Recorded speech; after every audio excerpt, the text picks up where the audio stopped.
ጤና ይስጥልን ክቡራን ተመልካቾቻችን ከሐረሪ ቲቪ የሰዓቱን የአማርኛ ቋንቋ ዜናዎች ይዘን ቀርበናል። ዜናዎቹን እየመራው ነው ያያንቱ አህመድ አብራችሁ ቆይታ ማድረግ ይሆናል። በቅድሚያም ክልላዊ ዜናዎች። የሐረሪ ክልል የፖለቲካ ፓርቲዎች የጋራ ምክር ቤት በምርጫው ሂደት ላይ አገራዊ ኃላፊነታቸውን ለተወጡ አካላት ምስጋና አቀረበ። ምክር ቤቱ በሰባተኛው ጠቅላላ ምርጫ ዙሪያ መግለጫ ሰጥቷል። ዘገባው የሄኖክ ግርማ ነው። ሲሳይ ዘሪውን በዝርዝር ያቀርበዋል። የሐረሪ ክልል የፖለቲካ ፓርቲዎች የጋራ ምክር ቤት በሰባተኛው ጠቅላላ ምርጫ ዙሪያ መግለጫን የሰጠ ሲሆን ምክር ቤቱም በምርጫው ሂደት ላይ በመሳተፍ አገራዊ ኃላፊነታቸውን ለተወጡ ዜጎች፣ ፓርቲዎች፣ የጸጥታና የሚዲያ አካላት እንዲሁም የሲቪል ማህበረሰብ ተቋማት ምስጋናውን አቅርበዋል። የጋራ ምክር ቤቱ ሰብሳቢ ወይዘሮ ሐሰነት ሙሜ የምክር ቤቱ ዋና ዓላማ በፓርቲዎች መካከል የትብብርና የፉክክር ሚዛንን መጠበቅ፣ የህግ የበላይነትን ማስፈንና የምርጫ ሂደቶችን በሰላማዊ ውይይት መፍታት መሆኑን አብራርተዋል። የጋራ ምክር ቤቱ ዋና ዓላማ የፖለቲካ ፓርቲዎች መካከል የትብብርና የፉክክር ሚዛንን ለማስጠበቅ፣ ፓርቲዎች የውይይት ባህልን ማጠናከር፣ የህግ የበላይነትን ማስፈን፣ የምርጫ ሂደቶችን ወቅት የሚነሱ ጉዳዮችን በሰላማዊ መንገድ መፍታት እና ዲሞክራሲያዊ ስርዓትን ለማጠናከር መሆኑ እምነታችን ነው። በሰባተኛው ሀገራዊ ክልላዊ ምርጫ ሂደት ወቅት የታዩ አዎንታዊ ጅምሮች ይበልጥ በማጠንከርና የምርጫው ሰላማዊነት፣ ዲሞክራሲያዊነት፣ ነፃ የህዝብ ዘንድ ታማኝነቱን በማጠናከር እንዲሁም አንዳንድ የፖለቲካ ፓርቲዎች ያቀረባቸውን ቅሬታዎች፣ የአፈጻጸም ክፍተቶች እና ተግዳሮች በጥንቃቄ የምርጫ ዲስክ ለመፍታት ውጤታማ ስራዎች የተሰሩ ሲሆን ቅሬታዎችንም በህጋዊና ተቋማዊ አግባብ እንዲፈቱ ጥረት እየተደረገ ይገኛል።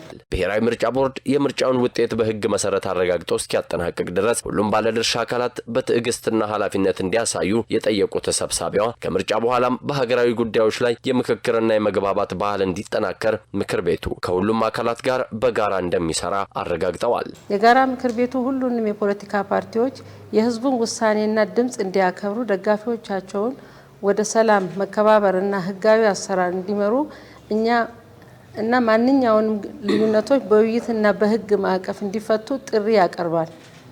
በመጨረሻም ምክር ቤቱ የህዝብ ድምጽና ውሳኔን በአግባቡ ሊከበር እንደሚገባ፣ ማንኛውንም አይነት የምርጫ ቅሬታ በህጋዊና በተቋማዊ መንገድ ብቻ መፈታት እንዳለበት፣ በሰላም በመረጋጋትና በብሔራዊ ጥቅም ዙሪያ ሁሉም አካላት በትብብር መስራት እንዳለባቸው አንስተዋል። ከዚህ በተጨማሪም የፖለቲካ ልዩነቶችን በውይይትና በዲሞክራሲያዊ ሂደት የመፍታት ባህል ሊጠናከር እንደሚገባና በሂደቱ የታዩ አዎንታዊ ጅምሮችን አጠናክሮ ማስቀጠል እንደሚገባም አጽንኦት ሰጥተው ተናግረዋል። በሐረሪ ክልል ሰባተኛው ጠቅላላ ምርጫ ያለምንም የጸጥታ እክል ፍጹም ሰላማዊ በሆነ ሁኔታ መጠናቀቁን የክልሉ ፖሊስ ኮሚሽን አስታወቀ። የኮሚሽኑ ኮሚሽነር አህመድ አብዲ ለዚህ ታሪካዊ ስኬት መገኘት መላው የክልሉ ህዝብ፣ የመንግስት ሴክተሮችና አጋር የጸጥታ አካላት ላደረጉት ከፍተኛ ቅንጅትና ድጋፍ የላቀ ምስጋና አቅርበዋል። ተጨማሪ ያለን በሐረሪ ክልል ሰባተኛው ጠቅላላ ምርጫ ያለምንም የጸጥታ እክል ሰላማዊ በሆነ ሁኔታ መጠናቀቁን የክልሉ ፖሊስ ኮሚሽን አስታውቋል። የኮሚሽኑ ኮሚሽነር አህመድ አብዲ እንደገለጹት ምርጫው ፍጹም ሰላማዊ በሆነ ሁኔታ ተጀምሮ እንዲጠናቀቅ የተቻለው የጸጥታ መዋቅሩ ከመላው ህብረተሰብና ከአጋር የጸጥታ ኃይሎች ጋር በቅንጅት በተደራጀ መልኩ በመስራቱ የመጣ ውጤት መሆኑን ገልጸዋል። የጸጥታ ኃይሉ የህዝቡን ደህንነት በበቂ ሁኔታ ለመጠበቅና ዜጎች በህገ መንግስት የተሰጣቸውን የመምረጥ መብት በነጻነት እንዲጠቀሙ ለማድረግ በከፍተኛ ቁርጠኝነት ሙያዊ ስነ ምግባር ሰራቱን ማብራርተዋል። ኮሚሽነሩ አክሎም በክልሉ የሚገኙ የድምጽ መስጫ ጣቢያዎችንና አጠቃላይ የጸጥታ ሁኔታን ቀንና ሌሊት በንቃት ለጠበቁ የጸጥታ አባላት በሙሉ ምስጋናቸውን አቅርበዋል። ከተመደበው የጸጥታ ኃይል በተጨማሪ ከጎናቸው ለነበረው የክልሉ ህዝብ፣ ለባለ 3 እግር ባጃጅ እና ለሞተር ሳይክል አሽከርካሪዎች እንዲሁም ለባለ ንብረቶች የተላለፈውን ጥሪ ሰምተው ለምርጫው ሰላማዊነት ሲባል ለተጣለው የትራፊክ ገደብ ያሳዩት ትብብር የሚበረታታና የሚመሰገን መሆኑን ገልጸዋል። በተጨማሪም የክልሉ ልዩ ልዩ ሴክተር መስሪያ ቤቶች ለጸጥታው ስራው የሚውሉ ተሽከርካሪዎችን በዕለቱ ድጋፍ በማድረግ ላደረጉት ቀና ትብብር በኮሚሽኑ ስም ያመሰገኑት ኮሚሽነር አህመድ አብዲ የክልሉ ህዝብ ከጸጥታ አካላት ጋር በመሆን በአካባቢያቸው ላይ ያደረጉት የጋራ የሰላም ሮንድ ጥበቃ ሂደቱ ያለምንም እንክብካቤ እንዲጠናቀቅ ላቀ ሚና እንደነበረው ተናግረዋል። የፖሊስና የአጋር የጸጥታ ኃይሎች በነበራቸው የተቀናጀ አሰራር ስለ ሰላምና ደህንነት ስራው ልዩ ትኩረት በመስጠት በገጠርና በከተማ ተሰማርተው ያለምንም የጸጥታ ኮሽታ ምርጫው በሰላማዊ እንዲጠናቀቅ ሀገራዊና ህዝባዊ ኃላፊነታቸውን በታማኝነትና በቁርጠኝነት መወጣታቸውን በመጥቀስ ኮሚሽነሩ ለተግባራቸው ምስጋናቸውን አቅርበዋል። ዜጎች የፈለጉትን ፓርቲ ያለምንም ተጽዕኖ በነጻነት መምረጣቸውን አረጋግጠናል ሲሉ የሐረሪ ክልል ወጣቶች ፌዴሬሽን አስታወቀ። የክልሉ ወጣቶች ፌዴሬሽን 7ኛ ጠቅላላ ምርጫን አስመልክቶ መግለጫ ሰጥቷል። ዘገባው የሄኖክ ግርማ ነው። ሲሳይ ዘሪሁን በዝርዝር ያቀርበዋል። የሐረሪ ክልል ወጣቶች ፌዴሬሽን 7ኛው ጠቅላላ ምርጫን አስመልክቶ መግለጫን ሰጥቷል። በመግለጫውም በክልሉ በሚገኙ 288 የምርጫ ጣቢያዎች በተከናወነው 7ኛው አገራዊና ክልላዊ ምርጫ ላይ የክልሉ ፌዴሬሽን አመራሮችን ጨምሮ ወደ 250 የሚጠጉ ወጣቶች በምርጫ ታዛቢነት ተሳትፈዋል ብሏል። የክልሉ ወጣቶች ፌዴሬሽን ፕሬዝዳንት ወጣት ረስተም ኡመር እንደገለጹት ፌዴሬሽኑ በክልሉ የተለያዩ አካባቢዎች በመዘዋወር የክትትልና ምልከታ ስራዎችን ማከናወኑን አንስተዋል። በዚህም ከተለያዩ አካላት የተሰበሰቡ መረጃዎች ምርጫው ፍጹም ሰላማዊና ነፃ ሆኖ መጠናቀቁን ያረጋገጡ መሆናቸውን ጠቁመዋል። ታዛቢዎች እንግዲህ ባሰባሰብነው መረጃ መሰረት በሐረሪ ክልል የተካሄደው 7ኛው ሀገራዊ ምርጫ ዜጎች የወደዱትንና የፈለጉትን የፖለቲካ ፓርቲ ያለማንም ጣልቃ ገብነት በነፃነት የፈለጉትንና የፈለጉትን ያስተዳድረኛል ብለው መምረጥ መቻላቸውንና በሁሉም ቦታዎች ምርጫው ሰላሙን የጠበቀ እና በተጠናከረ ሰላማዊና ፍትሃዊ በሆነ መልኩ መጠናቀቁን እንደ ወጣቶች ፌዴሬሽን ተመልክተናል ማለት ነው። ፕሬዝዳንቱ አክለውም ከፌዴሬሽኑ ታዛቢዎች፣ ከምርጫ ቦርድ አስፈጻሚዎች፣ ከሂደቱ አስተባባሪዎች፣ ከተፎካካሪ ፓርቲና ታዛቢዎች፣ ከመራጩ ማህበረሰብና ከተለያዩ ታዛቢዎች ባሰባሰብነው መረጃ መሰረት ዜጎች የወደዱትና የፈለጉትን የፖለቲካ ፓርቲ ያለምንም ጣልቃ ገብነትና ተጽዕኖ በነጻነት መምረጥ መቻላቸውን አረጋግጠናል ብለዋል። እንግዲህ ለኢትዮጵያውያንና ለኢትዮጵያ በሙሉ የሰላም የደስታና የአንድነት እንዲሆን እየተመኘ ምርጫው ዛሬ ግንቦት 25 በ24 በተካሄደው ምርጫ በ25 መግለጫ መስጠቱን እንግዲህ በወጣቶች ፌዴሬሽን ስም እያሳወቅን እንደምታውቁት በሚዲያውም በተለያየ ሁኔታ እንደተከታተለው ህዝቡ የፈለገውን ያመነበትንና በሰላም ወጥቶ በሰላም መርጦ በሰላም ተመልሷል። በተጨማሪም የክልሉ ህዝብ በነቂስ ወጥቶ ይበጀኛል ያለውን ፓርቲ በሰለጠነ መልኩ በድምጹ በመምረጥ ለሀገራዊ ዲሞክራሲያዊ ግንባታ ላበረከተው ከፍተኛ አስተዋጽኦም ወጣት ረስተም ኡመር ምስጋናቸውን አቅርበዋል። የምርጫ ሂደቱም በሰላም እንዲጠናቀቅ የበኩላቸውን አስተዋጽኦ ላበረከቱ ባለድርሻ አካላትም በሙሉም ፌዴሬሽኑ የምርጫውን ውጤት በጸጋ በመቀበል ከአሸናፊው አካል ጋር በጋራ ለመስራት ዝግጁ መሆኑን የሐረሪ ዲሞክራሲያዊ ድርጅት ወይም ሀዲድ አስታወቀ። 7ኛው ጠቅላላ ምርጫ ፍጹም ዲሞክራሲያዊና ፍትሃዊ በሆነ መንገድ መጠናቀቁን የሐረሪ ዲሞክራሲያዊ ድርጅት ወይም ሀዲድ ሰብሳቢ አቶ ሁሴን ሱሌ ኢብሮ ገልጸዋል። ዘገባው የመሐመድ አብደላ ነው፣ በዝርዝር ይቀርባል። የሐረሪ ክልል ዲሞክራሲያዊ ድርጅት ሀዲድ ሰብሳቢ አቶ ሁሴን ሱሌ ኢብሮ እንደገለጹት የዘንድሮ 7ኛ ጠቅላላ ምርጫ ልዩ ልዩ የፖለቲካ ፓርቲዎችና የተለያዩ የፖለቲካ አመለካከት ያላቸው ተፎካካሪዎች ያካተተ ሁለንተናዊ መድረክ እንደነበር ጠቁመዋል። ምርጫው ቀደም ሲል ከነበሩበት በተለየ መልኩ እውነተኛ ዲሞክራሲያዊ ፍትሃዊና ግልጽነት በሰፈነበት ሁኔታ መከናወኑን ሰብሳቢው አረጋግጠዋል። ረቢ ሐምዲዳ ከለኑን ተርበባ ምስጋና ለፈጣሪ ይሁንና 7ኛው ዙር ምርጫ ሰላማዊ፣ ፍትሃዊ፣ ዲሞክራሲያዊ በሆነ መልኩ የከተማውም ሆነ የገጠሩ ህዝብ በጊዜ ወጥቶ መርጧል። በተለይም የገጠሩ ህዝብ ከሌሊት አንስቶ ስራውን ትቶ ራሱን የሚያስተዳድረውን መንግስት መምረጡ ከእንግዲህ በኋላ በካርድ ወይንም ደግሞ በምርጫ ካልሆነ በስተቀር መንግስት ሊያስተዳድረው እንደማይችል ያሳየበት ነው። አቶ ሁሴን ሱሌ ኢብሮ አክሎም ከአጠቃላይ ሂደቱ ፍጻሜ በኋላ ይፋ የሚደረገውን ጊዜያዊም ሆነ የመጨረሻ የምርጫ ውጤት በታላቅ አክብሮት እንደሚቀበሉ ገልጸዋል። በውጤቱ መሰረት ህዝብ ድምጽ ሰጥቶ አሸናፊ ሆኖ ከሚወጣው የፖለቲካ ፓርቲ ጋር ለአገራዊ አንድነትና ለክልሉ እድገት በጋራ ለመስራት ጽኑ ፍላጎት እንዳላቸው አስታውቀዋል።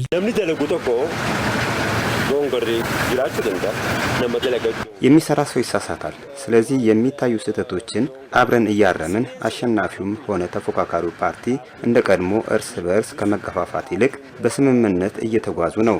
ቀደም ሲል በተፎካካሪ ፓርቲዎችና ሀገርን በሚያስተዳድረው ፓርቲ መካከል በሀሳብ መስማማቶች ላይ ችግሮች ነበሩ።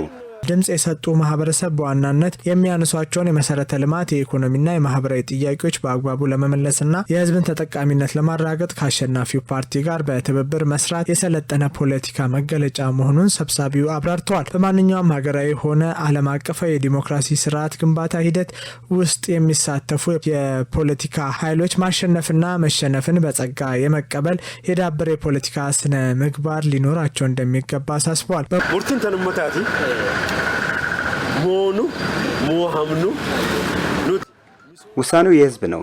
እኛ አሸነፍንም ተሸነፍንም አሁን ያለውን ልማት እናስቀጥላለን። ብንሸነፍም እንኳን ህዝቡ ችግር ያለባቸውን ቦታዎች እንዲያስተካክሉ የህዝቡን አስተያየት ለባለስልጣናቱ እናደርሳለን። አሁን በተለያዩ የአሰራር እርከኖች ላይ ያሉትንም ቢሆን ግንዛቤ ያላቸው አካላት ናቸው። በመሆኑም በውድድር ማጠቃለያው ላይ ከአሸናፊው አካል ጋር በመቀናጀት እርስ በእርስ በመደጋገፍና ልዩነቶችን በውይይት በመፍታት ለህዝብ አገልግሎት በጋራ መቆም እንደሚገባ የሀዲድ ሰብሳቢ አቶ ሁሴን ሱሌ ኢብሮ በጥብቅ አስገንዝበዋል። በሰባተኛው ጠቅላላ ምርጫ ማህበረሰቡ ለዲሞክራሲያዊ ስርዓት ግንባታና ለጠንካራ ሀገረ መንግስት መሰረት ያለውን ጽኑት ቁርጠኝነት በተግባር ያሳየበት መሆኑን የሐረር ከተማ ነዋሪዎች ገለጹ። ነዋሪዎቹ አክለውም በምርጫው ውሎ የታየውን ጽኑ ህዝባዊ ትብብርና ተሳትፎ ለሀገራዊ እድገትና ለልማት ስኬት ማስቀጠል እንደሚገባ አሳስበዋል። ተጨማሪ ያለን ኢትዮጵያውያን ለቀጣዮቹ 5 ዓመታት የሚመራቸውን መንግስት ለመምረጥ ባለፈው ግንቦት 24 ቀን ከማለዳው 12 ሰዓት ጀምሮ እስከ ሌሊቱ ማጠቃለያ ድረስ በየምርጫ ጣቢያዎቹ በነቂስ በመውጣት ታሪካዊ ድምጻቸውን ሲሰጡ ውለዋል። ህብረተሰቡ የዜግነት ኃላፊነታቸውን ለመወጣት በየጣቢያው የተሰለፉት ዜጎች ለነገዋ ብሩህ ሀገራቸውና ለትውልድ የሚበጀውን ውሳኔ በነጻነት ማሳረፋቸው ታይቷል። የምርጫውን አጠቃላይ ሂደት በተመለከተ ያነጋገርናቸው የሐረር ከተማ ነዋሪዎች ሰባተኛው ጠቅላላ ምርጫ ማህበረሰቡ ለዲሞክራሲያዊ ስርዓት መጎልበትና ለሀገረ መንግስት ምስረታ ያለውን ጽኑ ቁርጠኝነት በተግባር ያረጋገጠበት ታሪካዊ መድረክ መሆኑን ገልጸዋል። ሂደቱ ፍጹም ሰላማዊ፣ ግልጽና ታማኒ በሆነ መልኩ መጠናቀቁን ያነሱት አስተያየት ሰጪዎቹ ህዝቡ በምርጫው ዕለት ያሳየውን ድንቅ ትብብርና ሀገራዊ አንድነት ለልማትና ለሁለንተናዊ እድገትም ሊደግመው እንደሚገባ አስምረውበታል። በነበርንበት ወረዳ በጣም ቆንጆ ምርጫ ነበር። እኔ እንዳውም ለሊት መጣለሁ ብዬ ሲሄድ ሞልቶብኝ ትንሽ ጋፕ ልውሰድና ልምረጥ ብዬ ወደ ቤቴ ከተመልሼ ነው እንደገና ድጋሚ ሄጄ የመረጥኩት። ታዛቢዎቹም የነበሩት ምርጫ አስፈጻሚ ልጆችም ከመስተንግዶ አንስቶ ጥሩ ነበር እና ያው አንድ ኢትዮጵያዊ በሚኖርበት ሀገር ወይም ባለበት ሀገር የመምረጥም የመመረጥም መብቱ የተጠበቀ ነው። ስለዚህ ያንን መብት ተጠቅሜ በሰዓቱ ሄጄ ያስተዳድሩኛል፣ ያኖሩኛል፣ ለሀገር ጥሩ ናቸው የሚሉትን በትክክል አገናዝቤ ምርጫዬን መርጬ ወደ ቤቴ ተመልሻለሁ እና ይህንን የጀመርነውን ልማት እኛን የሚጠብቀው ያንን የሚጠብቀው ሰው የለም። ይህንን የጀመርነውን ልማትም በትክክለኛው ማስጨረስ አለብን። የሚሰሩ ስራዎች ከህዝቡ ጋር ነው እንጂ መንግስት ብቻውን ምንም አያደርግም። አንድ ላይ ተቀናጅተን አንድ ላይ ሆነን ያስጀመርነውን ልማታችንን እንቀጥላለን። ለወደፊት የሚያስፈልጉም ካሉ አገራችንን ከማስዋብ ደረጃ፣ ከማኖር ደረጃ፣ ከማሳመር ደረጃ እያንዳንዱ ኢትዮጵያዊ ኃላፊነት ስላለበት ያንን በትጋትና በንቃት ለመስራት ሁሉም ዝግጁ መሆን አለበት። ምርጫ በጣም አሪፍ ነው። ያው እንደሚታወቀው ከወትሮ ለየት ያለ ነው። ምክንያቱም የተለያየ ቦታ ነው የምርጫ አቀማመጡ ራሱ የተለያየ ቦታ ነው። ሰው እንዳይጫናንቅና ፍሪ ሆኖ እንዲመርጥ የተደረገበት ሁኔታ ስላለ ያ ደግሞ እሱ ለየት ያደርገዋል። በጣም ቆንጆ ነው። ያው እኛም ይመቸናል፣ ያገለግልናል። ወደፊት ያለውን መርጠናል ማለት ነው። ህብረተሰቡ በምርጫ ያሳየውን ትብብር ለልማቱ ወደፊት እንዲሳተፍና በነቂስ እንዲወጣ አመሰግናለሁ። ምርጫው በአሁኑ በጣም አሪፍ ነው። በአሪፍ ሁኔታ ተከናውኗል። በእኛ በ06 ወረዳ በአሪፍ ሁኔታ ምንም ረብሻ ሳይኖር ሁሉም ከጠዋቱ 12 ሰዓት ጀምሮ እስከሚጠናቀቅ ድረስ በሰላም ተጠናቋል። ፍትሃዊ በጣም ታማኝነት ነው። በተማመን ነው ያለው የሰራነው ስራውን ማለት ነው። በምርጫው የታየው አንድ በጣም አሪፍና ሰውም ትብብር ስላደረገልን በጣም ያመሰገንን ለሁሉም እንደዚህ አይነት አካሄድ ቢሄድ ብዬ መልእክቴን አስተላልፋለሁ። ምርጫን በተመለከተ እኛ በነበርንበት አካባቢ ላይ ምርጫ ነፃና ግልጽ በሆነ መንገድ ህዝቡ ሲሳተፍ ነበረ። በአካባቢው የነበረው ህዝብ ራሱ በነቂስ ወጥቶ በነፃነት በግልጽ በምርጫው ላይ ተሳትፎ እያደረገ የነበረ ክልል ባለንበት አካባቢ ህብረተሰቡ ይህን ያህል እንደወጣ ለቀጣይ በልማቱ መስክ በጋራ እንዲሆኑ ቢሳተፍ የተሻለ ነገር ሊመጣ ለሀገሪቷ ብዬ አስባለሁ። ምርጫው በጣም አሪፍ ነው። ምርጫውን በትክክል መርጠናል። የሚበጀንን የሚያዋጣንን ምርጫ ሁሉም ሰው በየራሱ መርጧል። ያው የድምር ውጤቱንም እንቀበላለን። ነዋሪዎቹ አክለውም ህብረተሰቡ ይመራኛል፣ ይበጀኛል ያለውን የፖለቲካ ፓርቲ በነጻነት መምረጡን ጠቁመው ወደ ስልጣን የሚመጣው ተመራጭ አካል ለህዝቡ እውነተኛ ለውጥና እድገት መስራት እንዳለበት አሳስበዋል። በተለይም መራጩ ህዝብ የጣለባቸውን ታላቅ አደራና ኃላፊነት በተገቢው መንገድ በመረዳት ፍጹም ታማኝነት በተሞላበት መንፈስ ሊያገለግሉ እንደሚገባ ጠቁመዋል። ማህበረሰቡ ህጋዊ ሂደቱን ተከትሎ የሚመጣውን የትኛውንም የፖለቲካ ፓርቲ የምርጫ ውጤት በጸጋ ለመቀበል ሙሉ ዝግጁነት እንዳለው ነዋሪዎቹም በቃለ መጠይቃቸው ገልጸዋል። ውጤትን በተመለከተ ምናልባት በስተመጨረሻ ላይ ውጤት ይነገራል።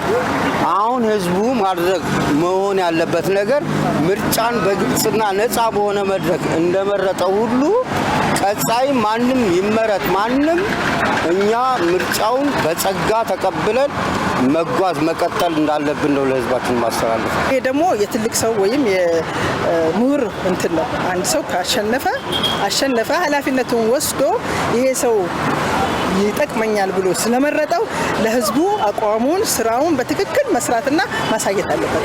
የተሸነፈው ወገን ደግሞ የተሸነፈበትን በጸጋ ተቀብሎ ለሚቀጥለው ጊዜ ራሱን አዘጋጅቶ የሚሆነውን ነገር አስቦ አዘጋጅቶ ካለው ህዝብ ጋር አንድ ላይ ተቀናጅቶ ለምርጫም ለሚቀጥለው የሚከለክለው የለም። ከ5 ዓመት በኋላ የሚከለክለው የለም። ስለዚህ መምረጥም ይችላል። እስከዛ ድረስ ደግሞ ባለው የልማትና በሀገር ደረጃ ለሚመጣው ተሳትፎ ንቁ ሆኖ መሳተፍ አለበት ይላል። እንግዲህ ተፎካካሪ ፓርቲዎችም ሆኑ ሌሎቹ አሸናፊውን ፓርቲ ያው ተቀብለው በጸጋ እንዲቀበልና ሁሉም በፍቅር እንዲሰራና እቺን ሀገር ወደፊት በተሻለ ሁኔታ እንዲያራምዳት መልእክቴን አስተላልፋለሁ። ልማት በታማኝነት እንዲሰራ ከህዝቡ ጋር በትብብር እንዲሰራ እና በታማኝነት እንዲሰራ ብዬ መልእክቴን አስተላልፋለሁ። ፍትሃዊም ነበረ። ሁሉም ሰው የራሱ ነበረ የሚመረጠው። ያው ውጤቱን ድምር ውጤቱን ሁሉም ለመቀበል ዝግጁ ነን ማለት ነው። አሪፍ ይሆናል ብዬ ነው የምጠብቀው።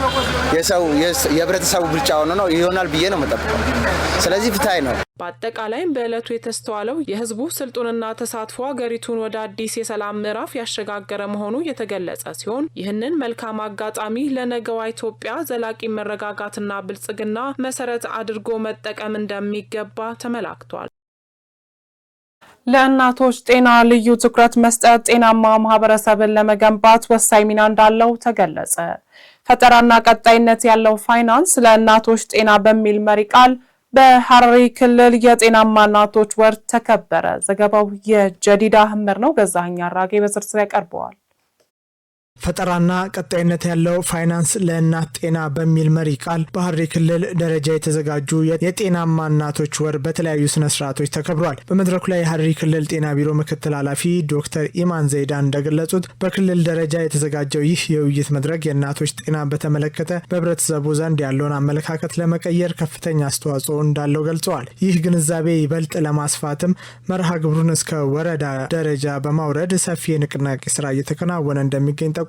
ዶክተር ኢማን አክለውም ይህ ዕለት በአገር አቀፍ ደረጃ ለሃያኛ ጊዜ የተከበረ እንደሚገኝ ጠቅሰው እናት የቤተሰብ ዋነኛ በመሆኗ ለእሷ ጤና እንክብካቤ ማድረግ ጤናማና አምራች ትውልድን ለመቅረጽ ዋነኛ መሰረት መሆኑን አስገንዝበዋል። አንዲት እናት እርግዝናዋን ካወቀችበት የመጀመሪያ ቀን ጀምሮ ልጇ እድሜው 2 ዓመት እስኪሞላ ድረስ ተገቢውን የሕክምና ክትትልና ልዩ እንክብካቤ ልታደርግ እንደሚገባ ምክትል ኃላፊዋ አስገንዝበዋል። በበዓሉ አከባበር ላይ የተሳተፉ እናቶች በበኩላቸው በመድረኩ ላይ በመገኘታቸው የእነሱና የልጆቻቸው የልጆቻቸውን ጤና በአግባቡ ለመጠበቅ የሚያስችል ሰፊ ግንዛቤ ማግኘት መቻላቸውን በደስታ ገልጸዋል።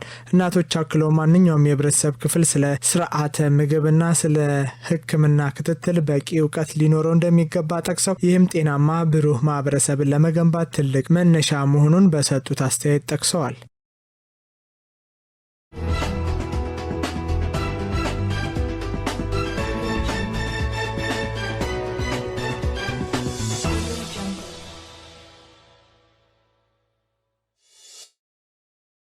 ክቡራን ተመልካቾቻችን ከሐረሪ ቲቪ ዜናዎቻችን ወደ እናንተ መድረሳቸውን እንደቀጠሉ ናቸው። ወደ ሀገር አቀፍ ዘገባዎች ስናልፍ መንግስት በአምራች ኢንዱስትሪው ዘርፍ የታለመውን ዘላቂ እድገትና ተወዳዳሪነት ለማረጋገጥ ፖሊሲዎችን አሻሽሏል ሲሉ ምክትል ጠቅላይ ሚኒስትር ተመስገን ጥሩነህ ገለጹ። በሌላ ዜና የምስራቅ አፍሪካ የልማት በይነ መንግስታት ወይም ኢጋድ የኢትዮጵያን 7ኛ ጠቅላላ ምርጫ አስመልክቶ ያዘጋጀውን የመጀመሪያ ደረጃ የምርጫ ምልከታ ሪፖርት ይፋ አደረገ። እነዚህንና መሰል ሀገር አቀፍ ዘገባዎችን ምስክር ለማ በተከታይነት ታቀርበዋለች። መንግስት በአምራች ኢንዱስትሪ ዘርፍ የታለመውን ዘላቂ እድገትና ተወዳዳሪነት ለማረጋገጥ ፖሊሲዎችን አሻሽሏል ሲሉ ምክትል ጠቅላይ ሚኒስትር ተመስገን ጥሩነህ ገለጹ። ምክትል ጠቅላይ ሚኒስትሩ በማህበራዊ ትስስር ገጻቸው እንደገለጹት የሀገር ሉዓላዊነትና ነጻነት በምልአት የሚረጋገጠው በጥራት በአይነትና በብዛት የኢንዱስትሪ ምርቶችን በራሱ እውቀት በራሱ ክህሎትና በራሱ ቴክኖሎጂ ማምረት ስንችል ነው። መንግስትም በአምራች ኢንዱስትሪ ዘርፍ የታለመውን ዘላቂ እድገትና ተወዳዳሪነት ለማረጋገጥ ፖሊሲዎችን አሻሽሏል ነው ያሉት። አሰራሮችን ዘርግቷል፣ ማበረታቻዎችን አድርጓል ሲሉም ገልጸዋል። የዚህ ሪፎርም አካል የሆነው የኢትዮጵያ ታምርት ንቅናቄም ፍሬው በግልጽ እየታየ ነው ብለዋል።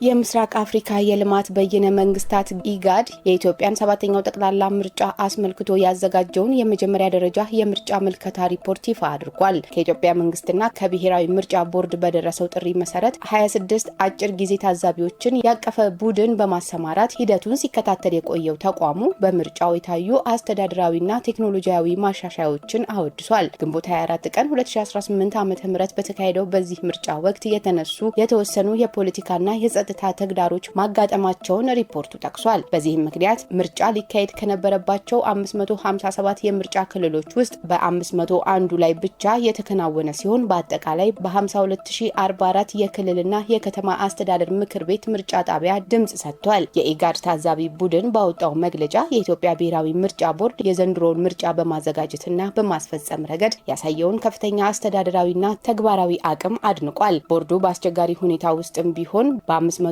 የምርጫ ክልሎች ውስጥ ወደ 52000 የሚጠጉ የምርጫ ጣቢያዎችን በተሳካ ሁኔታ ስራ ላይ ማዋል መቻሉን ቡድኑ በሪፖርቱ አመላክቷል። በተለይም በምርጫው ሂደት ላይ የተስተዋሉ ዘመናዊ አሰራሮችን የኢጋድን አድናቆት አትርፏል። ኢጋድ ይህ የምርጫ ሂደት በቀጠናው ያለውን ግልጽነትና ዲሞክራሲያዊ ትብብር ለማጠናከር ትልቅ እምርታ መሆኑን አስታውቋል።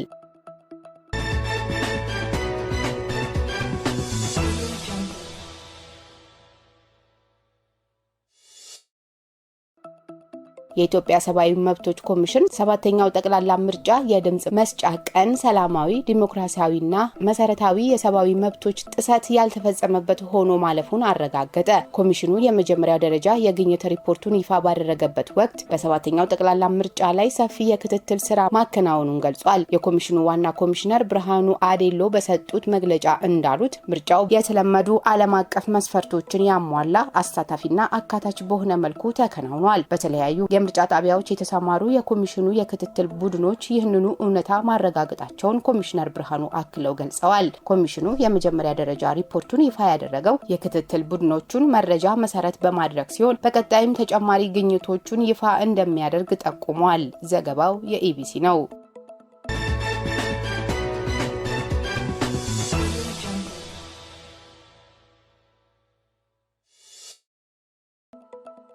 የኢትዮጵያ ሀገራዊ ምክክር ኮሚሽን ዜጎች በቁልፍ ሀገራዊ ጉዳዮች ላይ በመምከር ጠንካራ ሀገረ መንግስት የሚገነቡበትን እድል እየፈጠረ መሆኑን የኮሚሽኑ ምክትል ዋና ኮሚሽነር ሂሩት ገብረስላሴ ገለጹ።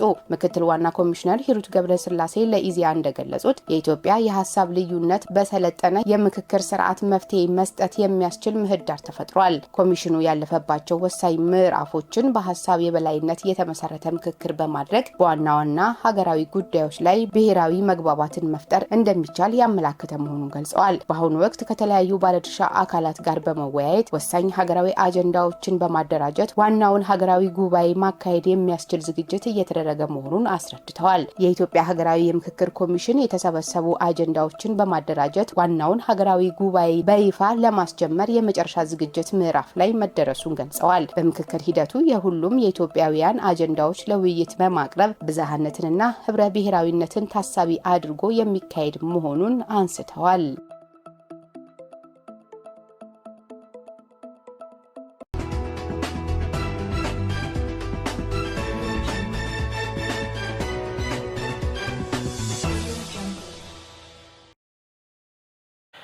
ወደ ዓለም አቀፍ ዘገባዎች ስናልፍ አፍሪካ የራሷን እምነት የሚጣልባቸውን ተቋማት ስትገነባ የእጅ አዙር ቅኝ ግዛት ያበቃል ሲሉ ሴራሊዮናዊ የሰብአዊ መብት ተሟጋች ባለሙያ ገለጹ። በአፍሪካ ሀገራት ያሉ መሪዎች ሁሉ ስራዎችን ወደ ተቋማዊ ጥንካሬ፣ የኢኮኖሚ ነጻነትና በራስ ሀገር የሚሰራ ምሁር እንዲፈጠር አጥብቆ ሊሰሩ ይገባል ብለዋል። ምስጋና ኃይሉ ተጨማሪ ያለው አውሮፓውያን ለጥቁሮች ከነበራቸው ዝቅተኛ አመለካከት በመነጨ እብሪትም የአፍሪካ ቅርምት እየተባለ በሚታወቀው አጀንዳቸው አጉሪቱን ለመከፋፈል ቁጭ ብሎ የመከሩበት በ18ኛው ክፍለ ዘመን ማገባደጃ ላይ ነበር። በጀርመን መዲና በርሊን የተሰበሰቡት ብሪታንያ፣ ፈረንሳይ፣ ስፔን፣ ፖርቹጋልና ቤልጂየም እንዲሁም ዘግይተው የተቀላቀሉ ጣሊያንና ጀርመን አቅማቸው የፈቀደውን ያህል አጉሪቱን በመቆጣጠር ሀብቷን ለመመንዘር ህልም አንግበው የውል ቃል ገብተው ነበር። እነዚህ ሀገራት አፍሪካን አንድ አድርገው ለመግዛት ህልማቸውን አስተባብረው ቢነሱም በመካከላቸው በነበረ ፉክክር የተነሳም ምኞታቸው ሳይሳካ ቀርቷል። ይሁን እንጂ ያን የተጀመረው የአፍሪካ ሀብትን መቀራመት ዛሬም ድረስ በእጅ አዙር አለ። እንዲህ አይነቱን ሴራ ለመከላከል ጠንካራ ተቋማትን መመስረት ትክክለኛ ውሳኔ እንደሆነ ምሁራን ያምናሉ። አፍሪካ የዓለም አቀፍ ወንጀል ፍርድ ቤትን ጨምሮ በዓለም አቀፍ ተቋማት ላይ እምነት ማጣቷ ለዘመናት ከዘለቀው እኩልነት የጎደለው አያያዝ፣ ከኢኮኖሚ ጥገኝነት፣ ከወታደራዊ ጣልቃ ገብነትና መርጦ ፈራጅ በመሆን እናም ከዓለም አቀፍ ኃይል ሚዛን መዛባት የመነጨ ነው ሲሉ የሴራሊዮን አውስትራሊያ ጸሐፊ የሰብአዊ መብት ተሟጋቹ አልፋ ሙንዶ ጁሉህ ለስፑትኒክ አፍሪካ ተናግረዋል። ይህ አመለካከት ይላሉ ምሁሩ የአፍሪካ ሀገራትን ወደ ተቋማት ብስለት፣ የኢኮኖሚ ነጻነትና ወደ ምሁራዊ በራስ መተማመን ሊያሻገር የሚችል አነቃቂ ኃይል መሆን እንዳለበትም ጠቁመዋል። አፍሪካ ራሳቸውን አፍሪካውያን የሚተማመኑባቸው የራሳቸው ፍርድ ቤቶች፣ ዩኒቨርሲቲዎች፣ ዲሞክራሲ ተቋማትና የቀጠና ተጠያቂነት ስርዓቶችን ማጠናከር አለበት ሲሉ ጆሎህ አጽንኦት ሰጥተዋል። አፍሪካ ከተጠያቂነት ለማምለጥ እንደማትፈልግ ነገር ግን እኩልነት የጎደለውን ተጠያቂነት እንደምትቃወምም ገልጸዋል። ኢራን በኩዌት አውሮፕላን ማረፊያ ላይ በፈጸመችው የድሮን ጥቃት በርካቶች መጎዳታቸው ተገለጸ። የአሜሪካ ጦር በበኩሉ በርካቶች ድሮኖችን መትቶ መጣሉን አስታውቋል። የዘገባው የቢቢሲ ነው። ባህር ጠንክር በዝርዝር ያቀርበዋል። የኢራን ድሮኖች የኩዌት አውሮፕላን ማረፊያ ላይ ረቡዕ ማለዳ ጥቃት መፈጸማቸውን ተከትሎ በረራዎች መቋረጣቸው ተነግሯል። በኩዌት የአውሮፕላን ማረፊያ ላይ ጥቃት የተፈጸመው ቴህራንና ዋሽንግተን አንዳቸው በሌላኛው ላይ ጥቃት ከፈጸሙ በኋላ ሲሆን በርካታ ሰዎች መጎዳታቸውም ተገልጿል። ሁለት የኢራን ዜና ወኪሎች ቴህራን የተኩስ አቁሙን ለማራዘም ከአሜሪካ ጋር የምታደርገውን ንግግር ማቋረጧን ማክሰኞ ዕለት ዘግቧል። ትራምፕ ግን ዘገባውን አጣጥለው ንግግሮች እየተካሄዱ ናቸው ብሏል። የኩዌት መከላከያ ቃል አቀባይ ብርጋዴር ጀነራል ሳውድ አብዱልአዚዝ አልኦታቢ በርካታ ጥቃት ፈጻሚ ድሮኖች የኩዌት ዓለም አቀፍ አውሮፕላን ማረፊያ የመንገደኞች ማስተናገጃ ኢላማ ማድረጋቸውን ጠቅሰዋል። በጥቃቱ የመንገደኞች ማስተናገጃ ክፉኛ መጎዳቱን የገለጹ ሲሆን በርካታ ሰዎች አቁስለዋልም ብሏል። የአውሮፕላን ማረፊያውም በኢራን ጦርነት ምክንያት ተዘግቶ ከቆየ በኋላ ለአገልግሎት ክፍት የሆነው ከሁለት ቀናት በፊት ግንቦት 24 ቀን 2018 ዓ.ም ነበረ። ባለፈው ሳምንት ማክሰኞ የአሜሪካ ጦር ኢራን በኩዌትና ባህሬን ላይ ጥቃት መፈጸማቸውን ጠቅሶ በወታደራዊ ተቋማት ላይ የአጸፋ ምላሽ ድብደባ ማካሄዱን አስታውቋል። የአሜሪካ ጦር አክሎም በኩዌት በኩዌት የሚገኙ የጦር ሰፈሮች ኢላማ ያደረጉት በርካታ ድሮኖች መተን ጥለናል ሲሉም አስታውቀዋል። የኢራን ፈጥኖ ድራሽ አብዮታዊ ዘብ በባህሬን የሚገኝ የአሜሪካ ባህር ኃይል ዋና ማዘዣና ኩዌትን በስም ሳይጠቅስ ሌላ ሀገር ላይ ጥቃት መፈጸሙን ገልጿል። አክሎም ጥቃቱን የፈጸመው የአሜሪካ ጦር የጣለው እገዳ ለማለፍ እየተንቀሳቀሰች የነበረች ነዳጅ ጫኝ መርከብ ሞተር ላይ ጥቃት መፈጸሙን ተከትሎ መሆኑን ጠቅሷል። አብዮታዊ ዘቡ መግለጫው ከዚህ በፊት ለማንኛውም ጥቃት የምንሰጠው ምላሽ የተለየና የከፋ እንደሚሆን ተናግረን በነበረበት መሰረት እርምጃውን ወስደናል ብሏል። ክቡራን ተመልካቾቻችን ከሐረሪ ቲቪ ለሰዓቱ የነበሩን የአማርኛ ቋንቋ ዜናዎቻችን እየተከታተላችሁትን የሚመስሉ ነበር። ከቀሪ የሐረሪ ቲቪ መሰናዶዎች ጋር መልካም ቆይታ